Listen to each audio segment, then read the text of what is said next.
Welcome to the Risk Reversal Podcast. I am Nathan, joined by my very good friend, that would be Gene Munster. He's the managing partner at Deepwater Asset Management. Gene, welcome back to the podcast.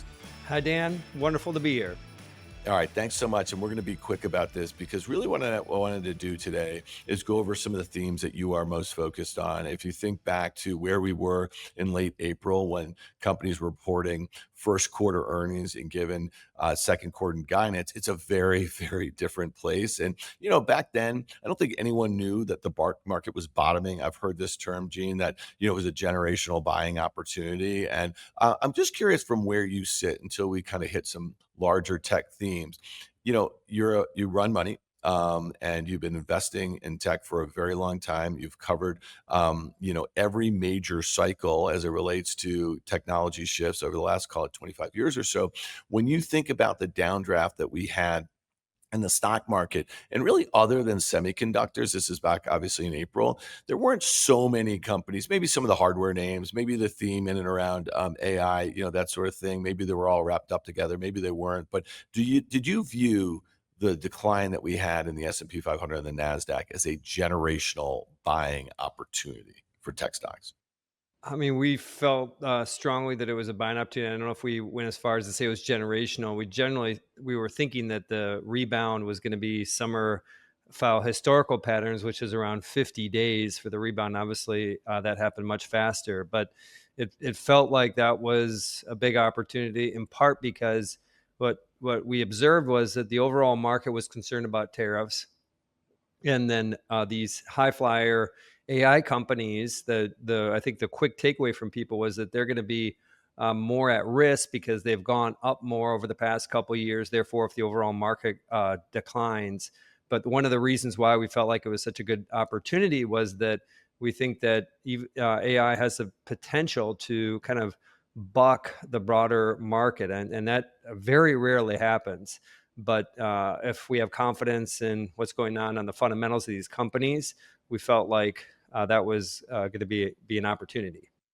Well, I think our listeners really benefited from some of the conversations that you and I had, not because what I had to say, but because some of the answers that you had to say, because you were not shaken out, I don't think, by any of these themes. And at the time, you're like saying, we're not looking 2-3 months out. We're thinking about 2-3, even longer years out. And I think that is obviously a bit of a testament to what you guys do over there. All right, so big themes. Okay, so I know that term. I don't know why I teed you up with generational. I just heard it a few times. It seems kind of goofy to me. Maybe it was the speed in which the S&P sold off. I think it was Yeah, makes the sense. quickest. Yeah, that sort of thing. But most of the names that are attached to the generative AI theme, it didn't take them long either to make new highs, and in some ways that some of them kind of have almost doubled the performance of the S&P 500 and the NASDAQ off the lows. So just broadly, because of the momentum back into the names, do you think expectations are high heading into these prints over the next couple weeks? I think the simple answer is no. I mean, that seems like out of touch with the reality of what has happened with these stocks more recently. But I think that the expectation is like when I think about expectations being high, I think, there's 5% movement around these stocks in an earnings period. But I don't think we're going to see this 10, 20, 25% kind of moves that we saw of 3 months ago. And part of the reason why I think that expectations are more manageable going into this earnings is that I think that the core of the investors are looking beyond the June quarter and what that commentary is around September. And so my question is, what could happen on the downside? Like, what could happen to really shake people's confidence? And the key metric, the pressure point across all of tech here, of course, is going to be what the CapEx spending expectations are. That's number one from the mega cap. And then separately is what the growth in the cloud is going to be. And so that is the lever that I think a lot of at least the near term movement is going to orbit around. But ultimately, I think that those numbers are going to be positive relative to expectations. And so based on that, I'm not that concerned. I don't have concerns beyond like a 5% move going into the quarter.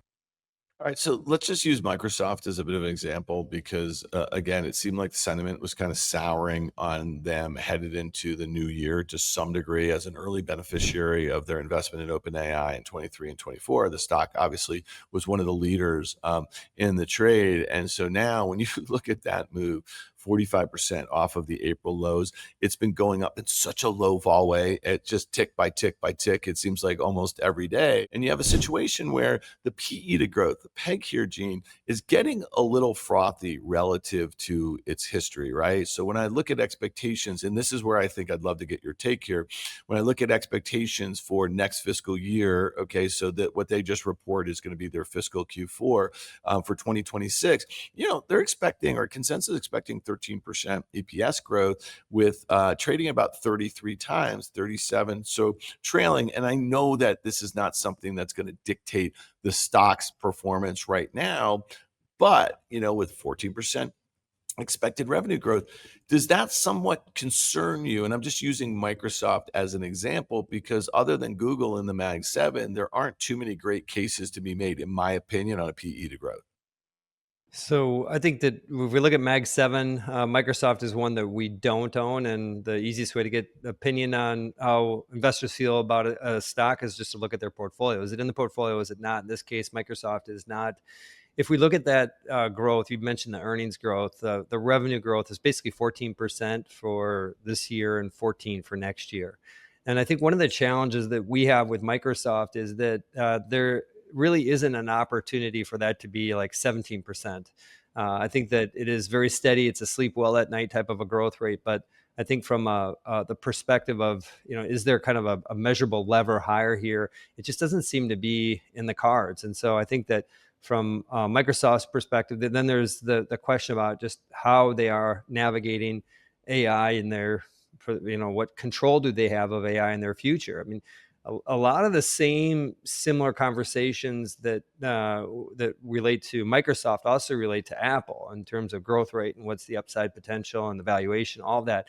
So it's a good conversation to have with both of them. But in terms of Microsoft, where that's at is my sense is that the risk reward isn't there. There's just better places within large cap tech, I think, to invest in AI.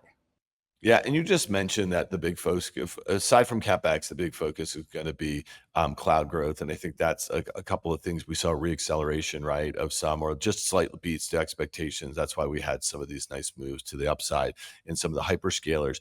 I saw an article, I think it was this morning, where it said Google is, they're kind of picking at some holes that they see as it relates to AWS. And so do you think like on top of the CapEx, on top of the cloud growth, do you think that this is going to become a thing where we see this kind of market share push and pull, Oracle entering the party in a very big way with that contract, from OpenAI that it was teased with the Stargate thing. I want to go back a few months ago, but here it is. Here's the numbers. Is there going to be some more movement as it relates to market share in these cloud names? I think in general, you're going to continue to see the theme where AWS is a share giver. They're probably going to be growing around 20%.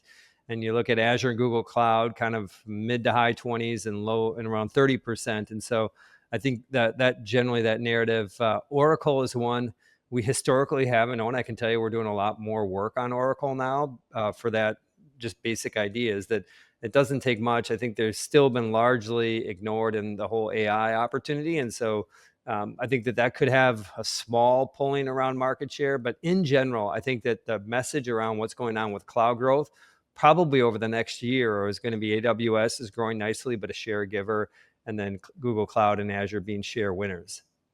Yeah, and let me ask you this because, Apple is gonna be one you just mentioned. I can't remember ever where there's been this much turnover in the C-level suite, and, it comes at a time where there was first, I think, some folks that were moved around, right, that were, in charge of AI, and some other folks who had been with the company a very, very long time, came back in to kinda oversee, what the strategy was there. Obviously, investors are not particularly happy about it. This is one of, if you think about it in the Mag 7, Apple's down 15% on the year and really can't get out of its own way. It's down a lot more from those prior all-time highs. I think there's an argument to be made, and you and I think have discussed it on Fast Money, What do you make of, okay, well, maybe all of these models are very commoditized. Maybe, Apple, because their distribution is going to be able to get a sweetheart deal to integrate it into, their products. Maybe it doesn't have to be called Siri or Apple Intelligence. It's just that iOS is getting better and it does AI things, and it does it with an eye towards,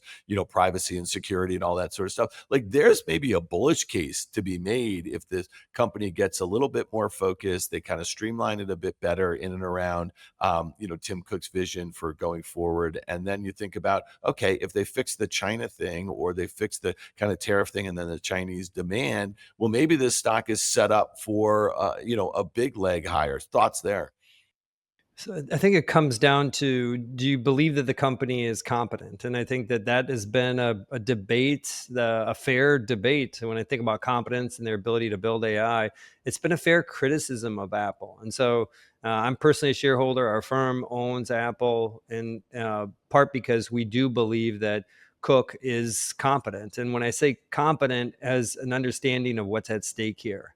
And all indications are, when I think about just the conversation around Apple today. And I think that in general, a little bit of good news is probably going to go a little bit further in terms of the movement in the stock. And I think back to what happened to Meta a few years ago when the stock was trading around $100 and Zuckerberg was kind of backing off of the metaverse theme and didn't have a good answer to why he cared about the metaverse. And it was kind of AI was just starting to gain a little bit of attention. But to me, I think you have to look at that point, I remember this feeling in Meta was like, it just can't get any worse. And are they competent? And that's the question that we're asking. Now, you could have built that case for Apple 6 months ago and said it can't get any worse. And then it gets worse. They lose talent. They still, they push back. I mean, remarkable. I've known this company for a long time. And what they did with Siri, pushing that out until the spring of next year, you just never see Apple doing that, which it's fair to be asking these questions, but to bring it all together, there's two factors going on. One is, are they competent? Is Cook competent? I think he is. I think he is more competitive than people realize. I think that they're going to do something more substantial in AI. They'll deliver on that very high bar of a powerful Siri next year. Easy to say, extremely hard to do. So I think that they will do that. I think that as part of that, I think there's just going to be better news coming out. I don't think it could get any worse. Just any form of a partnership. I think I learned about Perplexity 3-4 years ago talking to you. And I think that just lines up. We can talk about why it lines up so well with them. They just need to do something on that. They could spend 50, 70 billion and the market cap will be rewarded by more than that. So that's one piece to it. I think that essentially that it's pretty dark right now when it comes to AI and Apple, but I think that the incremental piece is going to get better. The second is, if you look at the numbers, and this isn't, I think, part of the conversation that doesn't get as much attention, but if you look at they grew basically at 4 or 5% top line in the March quarter. It's expected in the June quarter, expected to be around 4 or 5% growth. The street's looking for 3% growth, and notably the iPhone to be flat in the September quarter. If you're going to look at the Mag 7 and say which company has the most upside relative to expectations on the numbers, I think it's probably NVIDIA and Apple. And NVIDIA's numbers could go up by a lot.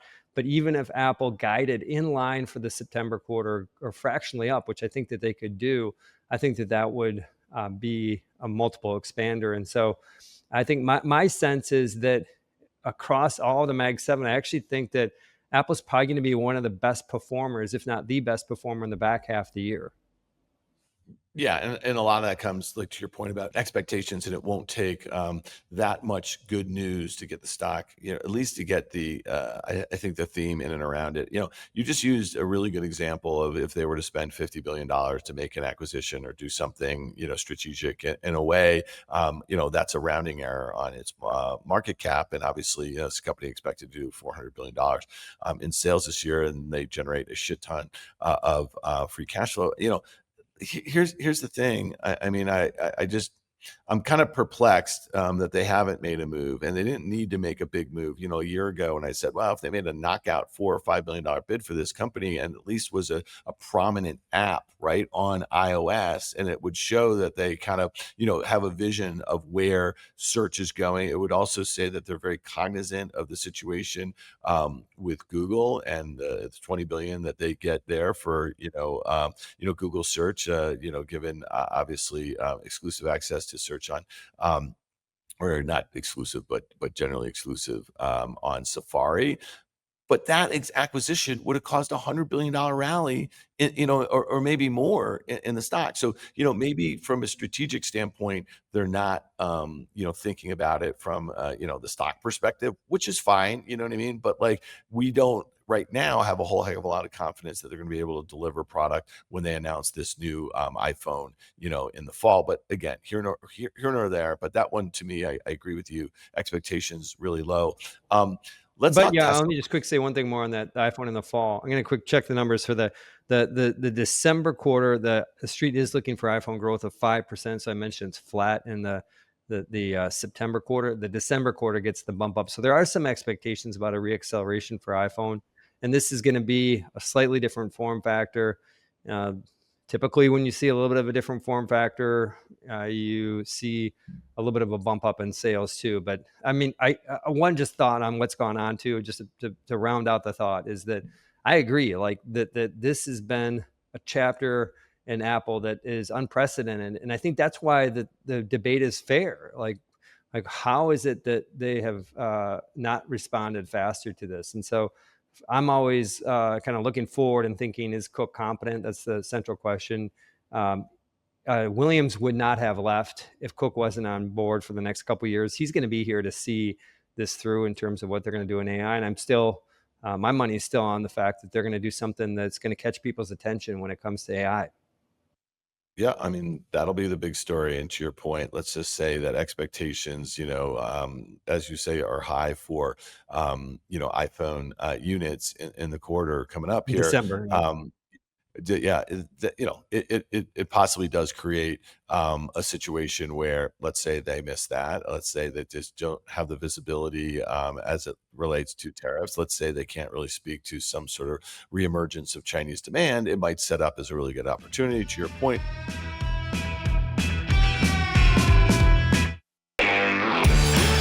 really quickly on Tesla, because I know this is a name that you own, and you've been constructive on it. You recognize, I know you've been saying this all year, for the potential for some weakness, because you don't think in the first half, you did not think that you were going to see a bottoming of demand as it relates to EVs. But here we are. One thing that is just, forget the leaving politics, but then getting into, this pissing match with the president. It seems like with Linda Yaccarino leaving X, the gobbling up of X by XAI, the investment of SpaceX in XAI, the investment or proposed investment by Tesla in XAI, it's getting really confusing to figure out, like what this thing is going to look like. I've been in the camp, and, I don't know anything more than anyone else here, but that ultimately Tesla, because EV business is so bad, they're saying, look here, this is autonomous. This is Optimus. This is going to be a $10 trillion market cap, because the TAM, as far as, robotaxi, is going to be massive. But at the end of the day, this is going to be one big Elon sort of thing, and there'll be two pillars of it. It'll be SpaceX and it'll be Tesla X, XAI, that sort of thing. How does, as a shareholder, how do you think about that? Because, this is a guy who still spends a lot of time doing other things. Would that be okay with you if Tesla became this vertically integrated company with X and XAI? And we know that, the X habit that Elon has, it's not a good one. You know what I mean? And so I know that doesn't mean anything, but this thing more streamlined, he can point to different things in different quarters when other things are disappointing.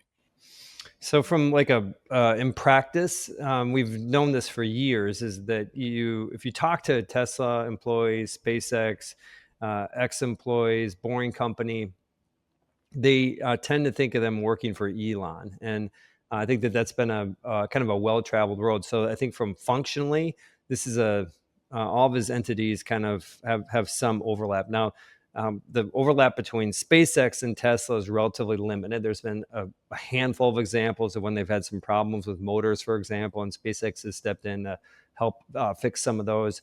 But when you look at the overlap between what's going on with XAI and Tesla, and if you take the approach that autonomy is the future, which it is becoming more clear that that is for the company, then it starts to make sense that these come together. And why does it make sense to come together is because, of course, understanding the physical world, and that's one of the fundamentals of what Tesla's doing with Optimus and the robotaxi and FSD.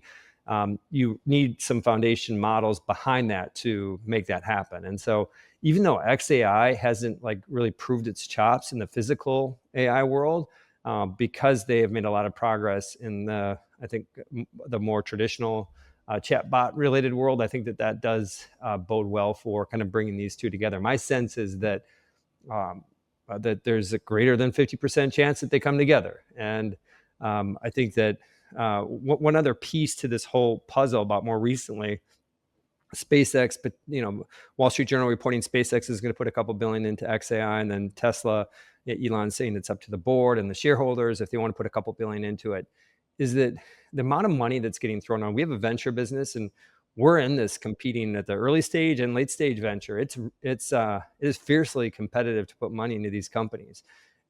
Elon's not going to have a problem raising $5 billion from outside. And so the point is that I think that it is what he is seeing is he wants a benefit. He's starting to formulate this benefit between Tesla and XAI in part via this investment. And so I think that it makes sense that they come together. I think that as far as what would happen with the stock, if you just say, forget about fundamentals, is the stock going to go up or down based on that news? It feel pretty good, feel strongly that the stock would move higher on that. It has meme stock characteristics today. I think that would just get accelerated if they brought these together. And so you can build a case where Elon likes having fun with this, and this would, at a minimum, kind of create shareholder value around that. But the more substance is, it just makes sense with these companies coming together. Yeah, no, I don't disagree with that. And again, this is not me. I don't have a position one way or another. I mean, a lot of folks, who listen to this podcast know that I'm not a fan of Elon, but from a standpoint of, I don't know if this is smoke and mirrors or putting lipstick on a pig, because obviously, these are all great companies with great technology, right? And if Elon has this vision that XAI will be very important from vertical integration standpoint, you know what I mean, as it relates to Tesla, and the way I know this is a huge theme of yours as it relates to AI, you're looking past some of the stuff as it relates to the commoditized products or you know what I mean, some of the early winners within AI, and you're focused on the physical world. He probably is too, and that would make some sense. I mean, it'd be fun. I mean, we've had we're friends. The beauty here is we can just have kind of a head-to-head dialogue on this too. I've one question just in terms of, as I think beyond, kind of beyond the next 1-2 years, if autonomy ends up being an important part of how vehicles are, let's just say that you need more advanced systems. And if here's a big, a central belief that I have is that it's going to be hard to build these systems. I think there'll be 2 or 3 of them kind of that the world is going to run on. I still struggle, even with all the difficulties that they're having with their electric business. I still struggle understanding how traditional automotive 5 years from now, if in fact that this becomes kind of table stakes for consumers, that they're going to want a new car that has some of these features, you have to have an electric. You're not going to have a gas powered autonomous vehicle or some more advanced. And I think I struggle with understanding they haven't been making as aggressive investments in EVs, traditional car makers, and like eventually they got to turn that on. Now maybe they can get it up and running faster than what I think, but I'd be just curious in your take on that. Like how, let's forget about the near term. Like eventually, isn't autonomy going to be part of every car, and don't traditional car makers need to make a pivot at some point? 100%, but, like, I'm thinking about it more from a fleet standpoint, you know what I mean? So, like, there's no doubt in my mind, and I know you've done so much work on this and you know, that, like, I'm with you, but, like, the argument for Uber 5 years ago or 6 years ago, whatever it was, is that, you know, car ownership is not a good investment for most Americans. Let's just talk about Americans, right? Your car stays idle, you know, 90% of the time or something like that. So the idea of, you know, fleets as it relates to someone in your car and making money off of it. I mean, that's obviously Elon's view for robotaxi. I'm just going to take the over when you think about just, you know, Uber growth over the course of 10 years, you know, from 15 or maybe even earlier to 2025. I mean, the unit economics were really bad for a while, right? And so when you think It's fair, about yeah. autonomous vehicles and a fleet, who the hell wants to own the fleet? You know what I mean? Like, they're just depreciating, and you tell me if these companies are gonna be making the advancements because AI is moving at light speed, well, then it's gonna be harder and harder for folks to keep up as it relates unless it's just a software thing, you know what I mean? Like, Mhm. and maybe it is, but camera technology is gonna be so important for safety purposes, right? And, you know, so, like, as far as I'm concerned, like, I just take the over when it comes to Elon. Like, he eventually delivers, but I think this is not paid enough attention to is that maybe he saw it coming why they started, you know, in late 22, like bringing pricing down pretty hard. But it started a price war that has not stopped. And you know what I mean? Right. And in more than 3.5 years. And so ultimately, he either saw it coming and was trying to defend market share, or he just miscalculated and just didn't realize that, you know, a couple quarters of lower prices wasn't going to cause a death spiral as it relates to pricing. And I just read every one of these articles about BYD, how they're expanding globally, how they brought the price down with better technology, they give away FSD, all that sort of stuff. So, you know, I just don't see with the brand degradation here how they recapture meaningful market share. They've never gone down market for a $25,000 EV. And so it just leads me to believe that he's going to do what he wants to do, even if hybrids end up being the thing, even if robotaxi is a horrible business model for years, this company could swing to, you know, like they could start losing money in the not so distant future. And you tell me if that's going to be so attractive from an investment standpoint, because you're going to have to wait and you're going to have to take the over. Almost every single one of the products that he has announced over the last 15 years, no matter what company it was, has always come in later than he has proposed. Agree, and I'm just gonna give you. I'll let you just stand at the final word. I guess maybe squeeze the final word in is that all that's true. All that's true about missing targets and what happens with hybrid versus all electric. There's like my mind is almost like looking 5 years down the road and saying, okay, like he's going to be late on all this stuff. Who knows what the fleet? I think Tesla's going to own a lot of the fleet, but I still think that like this is the world ultimately where the world is going. And then who is going to be at that table to compete 5 years down the road? And I think that traditional autos in a great place. Super good move by pulling back on investments in EVs, at least in the near term. But I just, my sense is that decision is going to come back to haunt those car makers. Yeah, no, I don't disagree. I mean, you know, 5 to 8 years. I mean, you know, there's probably the best chance if you look around the landscape that it's a two-horse race between Tesla and Waymo. And you know, because I just don't think anyone wants to own the fleet. So we're gonna see how that works. You know, think about it. Like, might you have Yep. sole I think, by the way, I proprietors think like Tesla's going to want to own more of the fleet than people realize, but for better or okay, worse.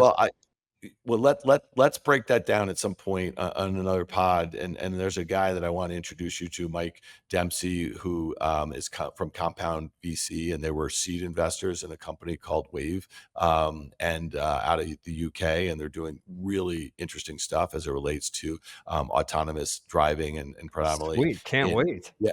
Yeah, so this is a great company. I'm going to set that up for us this summer. All right, very last thing.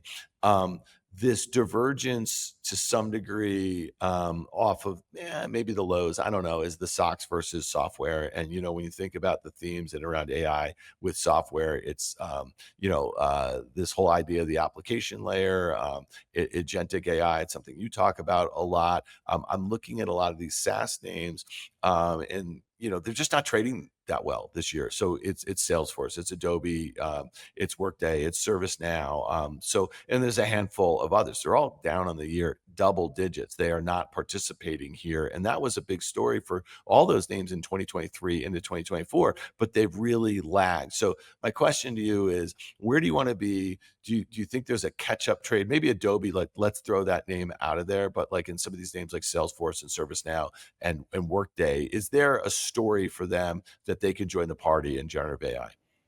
There is. They're going to join the party. Again, come back to what our portfolio is. We're still largely not there with a lot of the software names because we think that surprisingly there's more upside than people realize on the hardware side, and so we run concentrated portfolios, so we just can't own everything. So our bet is still heavily weighed towards the infrastructure side, and the but eventually it's a we're getting kind of cute, I guess, in some ways, because talk about being a long-term investor, but I think that the hardware trade probably works better for the next 6 to 12 months. And I think that as an investor, you can own these software names, and it's hard to predict when the light's going to go on. You mentioned 23, 24. At the end of 24, like that was the whole story: is get positioned along these software companies, because there was going to be a shifting of the baton from the infrastructure to the software, and what we saw is the infrastructure continues to move higher. And so big picture is, I don't know what the timing is. Eventually, these software companies are going to get the bid, and the reason they're going to get the bid is that their stuff is going to sell. I'm confident that that all that they offer around AI eventually is going to get a bid from customers, and that will be positive for the stock. Yeah, and this is purely anecdotal from the CRM standpoint, like customer, like let's just say customer service right now. All these bots, and they're all being billed by consumer facing companies as like upgraded, powered by AI. You know what I mean?